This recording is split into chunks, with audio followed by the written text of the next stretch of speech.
Bharatiya Janata party और उसके नेतृत्व की ओछी मानसिकता, सस्ती और घटिया सोच, गरीब विरोधी, दलित विरोधी सोच आज जग जाहिर हो गई जब कर्नाटक के पूर्व गृह मंत्री के माध्यम से श्री जेपी नड्डा और श्री नरेंद्र मोदी ने आदरणीय मल्लिकार्जुन खड़गे साहब के बारे में अपशब्द और गंदी भाषा का इस्तेमाल किया।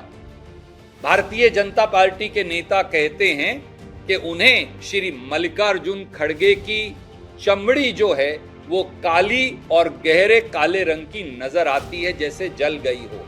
हाँ, खड़गे साहब की चमड़ी और उनकी आत्मा और उनका शरीर और उनका पूरा जीवन गरीब की सेवा में जला है।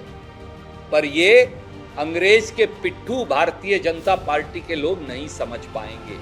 खड़गे साहब की चमड़ी इसलिए काली पड़ी है कि उन्होंने अपना पूरा जीवन दलित, पिछड़ों, गरीबों, महिलाओं, खेत मजदूरों और किसानों की सेवा में उन्होंने अर्पित किया है। खड़गे साहब की चमड़ी इसलिए जली है कि उन्हें इस बात की पीड़ा और दर्द है कि एक तरफ मणिपुर जलता है, एक तरफ हरियाणा, एक तरफ संविधान को बुलडोजर के नीचे दबाया जाता है जो बाबा साहब अंबेडकर का संविधान है, और एक तरफ गरीब, दलित, पिछड़े, शोषित, वंचित की आवाज दबाई जाती है।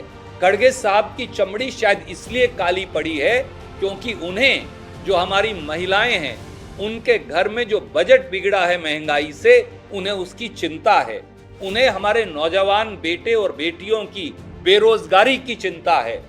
उन्हें इस देश में जो नफरती ताकतें हैं, जो देश के अमन चैन को तोड़ रही हैं, उसकी चिंता है। और इसीलिए संसद के अंदर और संसद के बाहर, कर्नाटक से दिल्ली तक इंडिया अलायंस का नेतृत्व करते हुए श्री मल्लिकार्जुन खड़गे बुलंदी से अपनी आवाज उठाते हैं और नरेंद्र मोदी जी को कटघरे में खड़ा कर देते हैं, इस तरीके से कि श्री नरेंद्र मोदी, माननीय प्रधानमंत्री की हिम्मत नहीं हो रही कि वो राज्यसभा में प्रवेश भी कर जाएं।